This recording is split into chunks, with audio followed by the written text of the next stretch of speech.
Қазақстан мұнайының 80%-ы КТК мұнай құбыры арқылы экспортқа шығады. Ал Ресей соты құжаттық заңбұзушылықтар үшін КТК-Р компаниясының қызметін 30 тәулікке тоқтатқан болатын.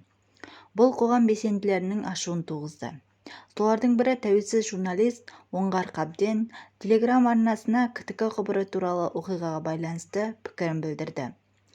Осы арқылы Қазақстан айына $500 миллион табыс табатын.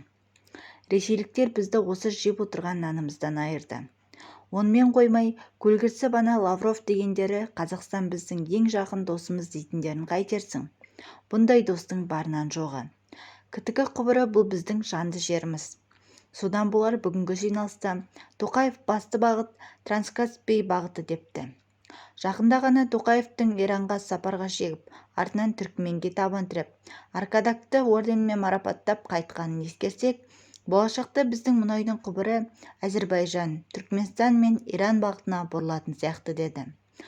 Сондай-ақ Тоқаевтың теңіз жобасына инвесторлар тарту мүмкіндігі туралы ойына да пікір қоса кетті. Бағана ғана Қазмұнайгазға реализацияны дұрыстап жүргізіңдер. Теңіз жобасына инвесторлар тарту мүмкіндігі бар деген сөзі орыстардың төбе шашын тік тұрғызды. Бұл деген сөз біз Ресей бағытындағы құбырды керек етпей, басқа жақтан құбыр тартамыз деген намек.